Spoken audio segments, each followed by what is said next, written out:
If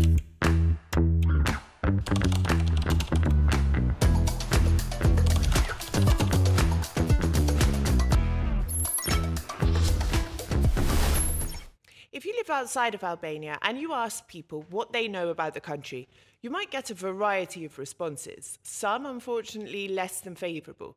But since 2021, you might hear mention of the book Free, Coming of Age at the End of History by Albanian writer Lea Ypi.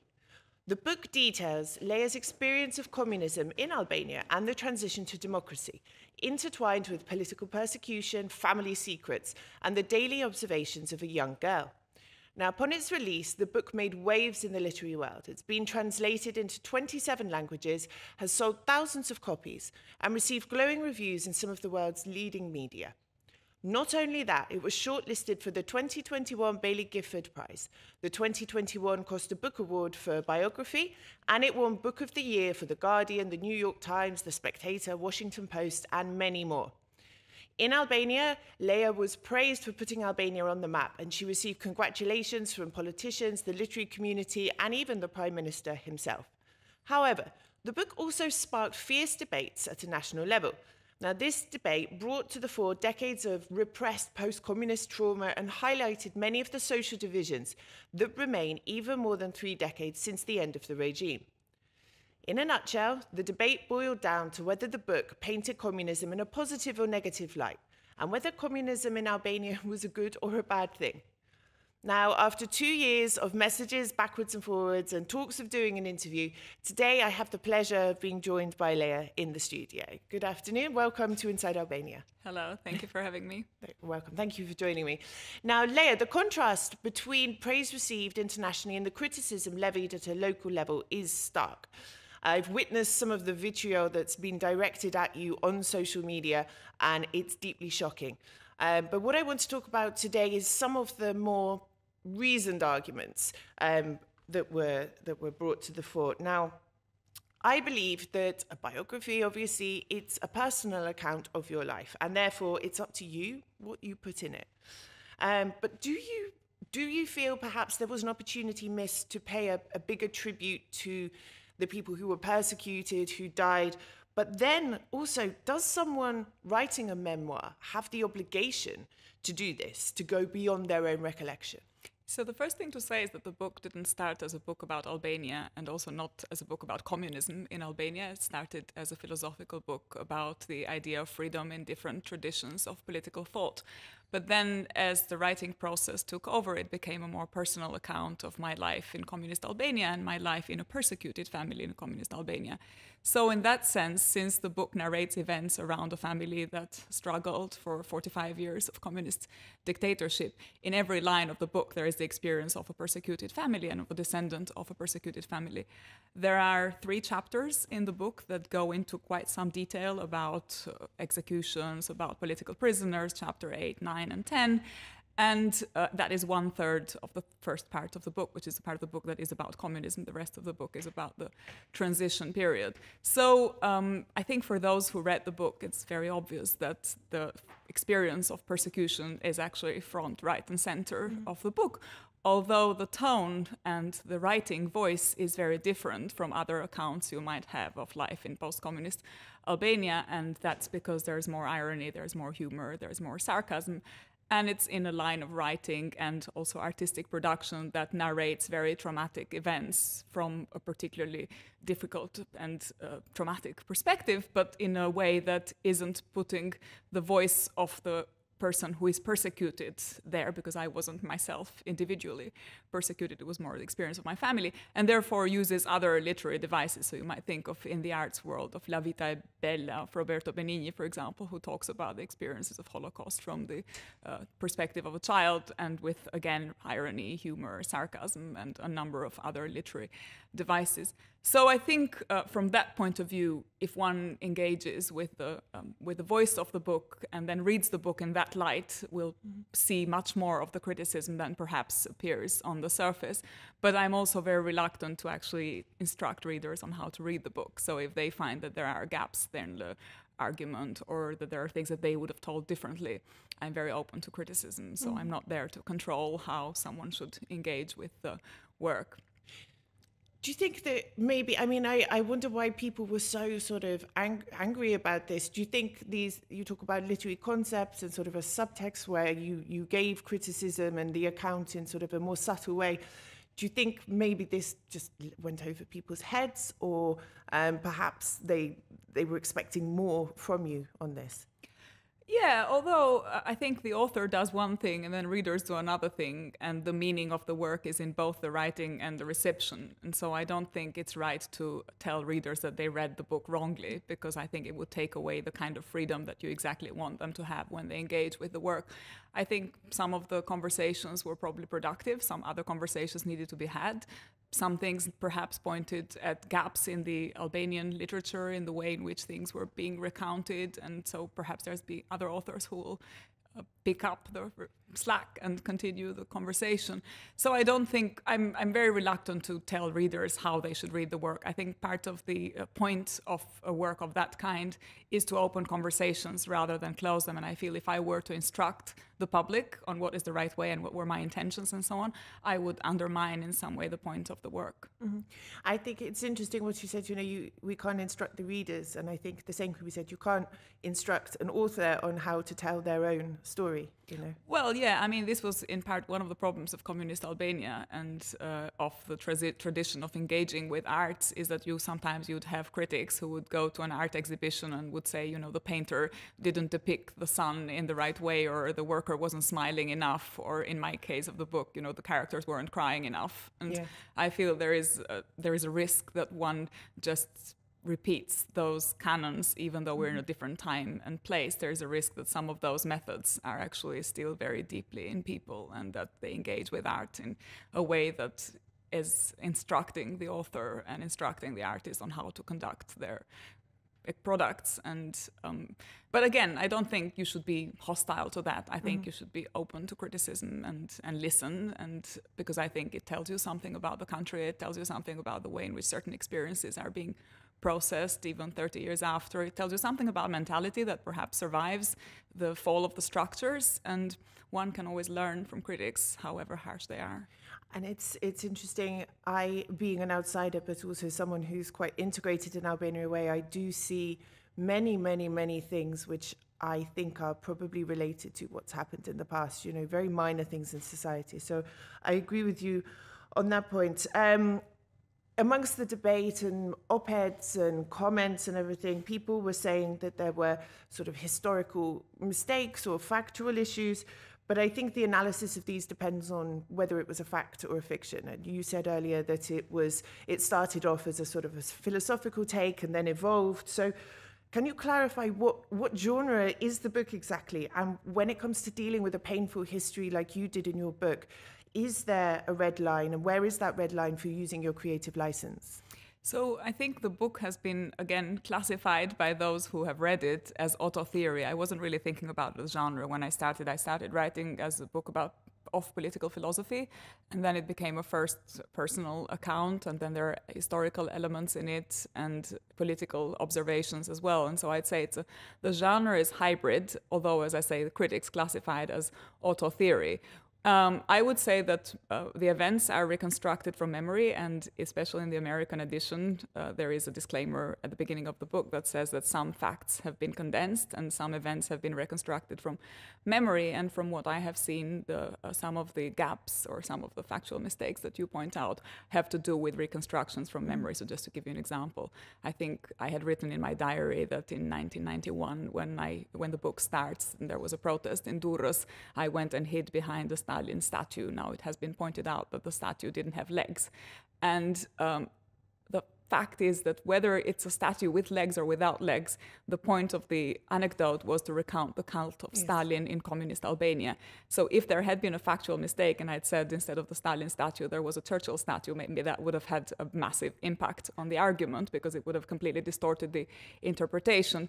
But the existence or non-existence of legs in the statue wasn't really relevant to the larger philosophical point that incident was making. And I don't think I have seen any factual corrections that impact the argument in that way. There are factual corrections of memory reconstruction. So I was actually surprised. I think I read one of the articles that was pointing out some of the mistakes, and I was very surprised that they hadn't pointed out more, because it was my memory as an 11-year-old. So I was really impressed with how well I had actually remembered most of these events. And of course, I had diary that I was helping myself to, and especially after 1990, I had daily entries. So I think the events that I recount are quite accurate because they're based on diary observations. But again, a diary is not a history book, it's not a political book. And although the book that I ended up writing is a hybrid, there was a basis in the diaries. Mm-hmm. Okay, now you received significant harassment online. So obviously you had criticism, which is fair or whatever. It was done in a respectful way, but I'm talking specifically about the vitriol, the defamation, hate speech that you received that I saw as well. I saw, the conversations going on Twitter. This came from mainly within Albania, from what I saw. This was covered by The Guardian as well, and you've spoken about it elsewhere. But can you explain a bit for our viewers, just how far did this go? How did you deal with it on a personal level? First of all, I want to say it came from Albania, but it was a minority. There's been a majority of readers in Albania that have been overwhelmingly supportive. And while there was this campaign of harassment going on, there were also hundreds of messages that were of support and of encouragement. And many people who said how much they identified with the story, especially people from my generation, children of Albanian immigrants who lived outside Albania, who sent me thousands, literally, of emails saying how this was the first time they were coming out and talking to their parents about their history and their lives. And so overall, the impact, even amongst Albanians, for me, has been positive and constructive. At the point in which this conversation was being discussed, it was actually part of a larger larger interview with The Guardian, in which we were talking about the reception of the book. And I had mentioned that the reception had been overwhelmingly positive, and had also mentioned the positive reception in Albania, but had also said something about the online abuse. And of course, the newspaper decided to focus on the piece just on that. I don't really want to indulge on that, because I feel that there's a risk in online media that there is a minority of people that becomes very, very vocal and ends up prevailing over the much more reasonable voices that there are, and also ends up prevailing over the more reasonable criticisms that you might receive. And because it gets so animated and so heated, it becomes very difficult for an author to then engage with the reasonable critics in the right way, because it becomes all emotional. So I decided in the end to just not worry about that and to try and learn from the constructive criticisms. And I think maybe that's how one should also in general engage with, this is also sometimes in Britain, when I write about Albanian immigrants in Britain, you get often also, so it's not confined to Albanians, there's negative reactions on online media. In Britain, I get often members of the British public who, when I write a piece that defends Albanian immigrants, I receive lots of messages actually with the same kind of voice and the same kind of tone. So I don't think it's, as I say, it's nothing distinctive or specific about Albanian culture, maybe something about minority subcultures in online media. And I think, even in that case, the trolls maybe need to exercise something in themselves, and perhaps, if they just let them exercise it, then the next time you will pick up from a more constructive perspective. So I don't think one should get too animated and drawn into the debates, and also maybe not kind of go over and over, because, as I say, there's a risk of fueling that rather than letting it calm down and acquire a different form eventually. I just want to be clear that I wasn't saying it was just Albanians that criticised. The question came more from a place of having experienced similar campaigns against myself, even when I've commented about Albania to the British media, when I was living in Malta, it's something we face as people who have public opinions, as women online as well. That was more the angle that I was coming from. But I respect, and I do agree, yes, you do risk throwing more fuel onto the fire, which is something we don't want to do. You had your event in Albania to launch the book at Enver Hoxha's villa, and there was huge outrage about this. But I remember attending art exhibitions there a few years ago, and there was the whole point of having this exhibition there was because it would have been something that he would have hated, and there was no sort of outrage about that. But you had your book launch there. It was attended by politicians. It was shortly after the demolition of the National Theatre. People were still very sensitive about that. Will you be holding your next book launch in his villa? Well, it depends a bit on the contents of the book and on the writing process. I can't say now because the book is not over yet. I'm still writing. I chose the Enver Hoxha villa because I had thought about Dante and the way in which in Dante there is this what's called a legge del contrappasso, the law whereby someone receives in death the opposite of what they did in life. And I thought if a member of a persecuted family comes to talk about the left and about the future of progressive thinking in Albania in the house of someone who tried to suppress exactly that, there was this kind of Dantean element and this ironic subversion, which is the same kind of ironic subversion that the book performs as well when talking about communism. But again, you don't expect everyone to necessarily engage or understand or to be willing to accommodate your reasons for doing something. So I think it's, I accepted the criticism, and so I can't say that I won't do it again next time. No, it depends a bit on... sort of joking slightly there. Depends a bit on the content of the book, and and also the other thing to say is that often these decisions on where to, well, not often, always the decisions on where to hold a book launch are taken by the publishers. So the author has usually consulted very little, and this is the same case in Britain as well. Who you invite, where you do it. Yes, there is an element of involvement, but it's mainly conducted in cooperation and in dialogue with the publisher. And in the case of my Albanian launch, everyone was invited, members of the opposition, of the government, of the arts world, of the writing world. And I was actually a bit surprised after the launch happened how much focus there was. It seemed a bit like a kind of Albanian wedding where people say, who came? If this person comes, I'm not going. If this other...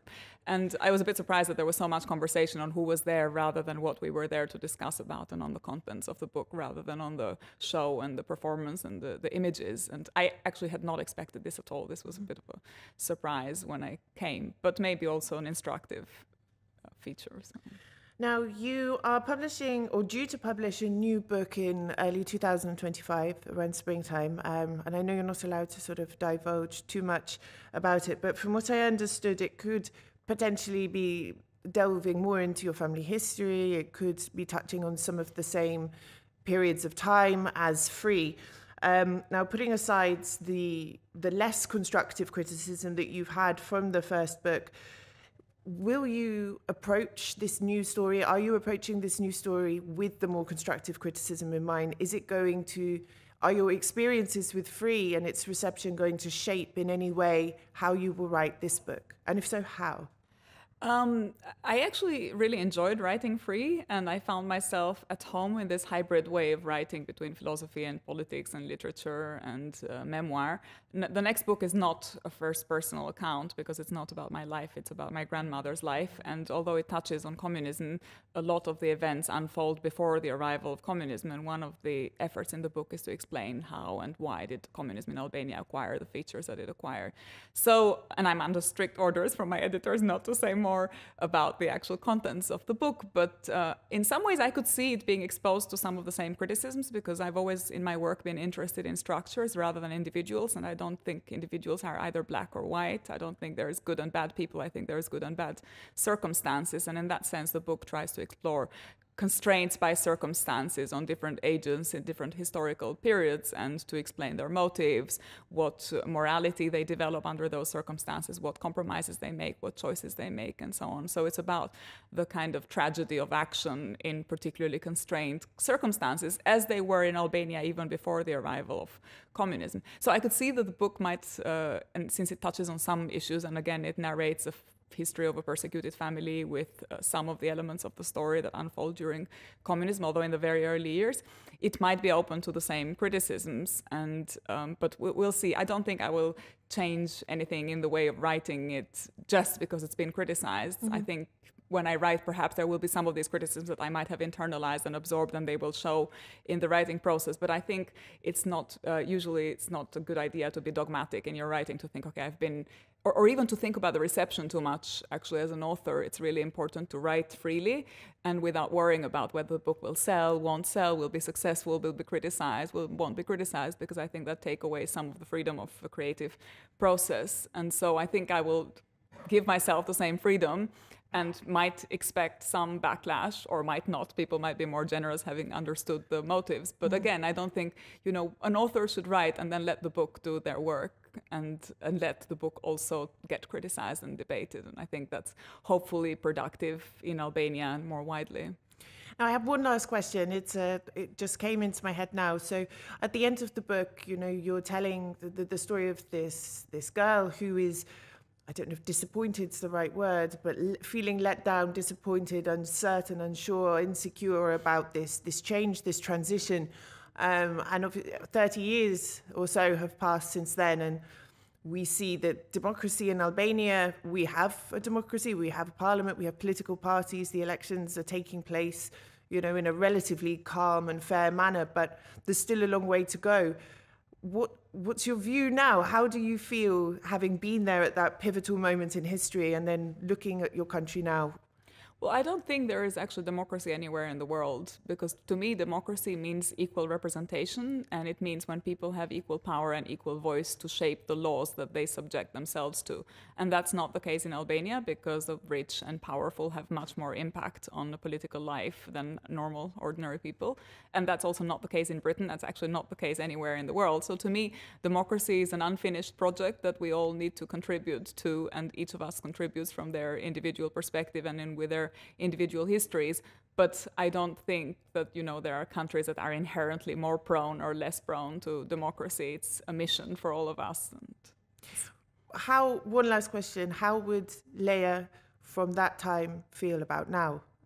What do you think she would write? I think I would still write that, as I write in Free, that there is a transition in Albania going on, but without a sense of where it's transitioning to, in the sense that I feel that there is a nation that is still in search of its identity, in search of its conscience, and in search of its political soul, with the added element that there is also a lost faith in any political vision or project, and also a faith lost in the collective ability to resolve problems. And that's why I think in Albania, exit has become the option for people, because we have lost the faith in the social contract and in a collective that brings people together. And when people lose faith in the collective, then the only thing they do is to just leave and find another collective, to of course find another kind of failure, but they don't know that while they're there. So I think the most important, as I see it, one of the most important gaps in Albania right now is this lack of belief in political representation and lack of belief in political action, which comes from a variety of sources, but where the Albanian past plays a really important role. This is something actually I wanted to ask you as well. I've gone completely off script, off topic here, but I've often thought and I've written about how I think that this failure to really deal with what happened during communism has had sort of an intergenerational effect on people, which is also perhaps driving people to leave the country. I am sure this is this question has a very, very long answer, but is that something you potentially agree with as well? What are your thoughts?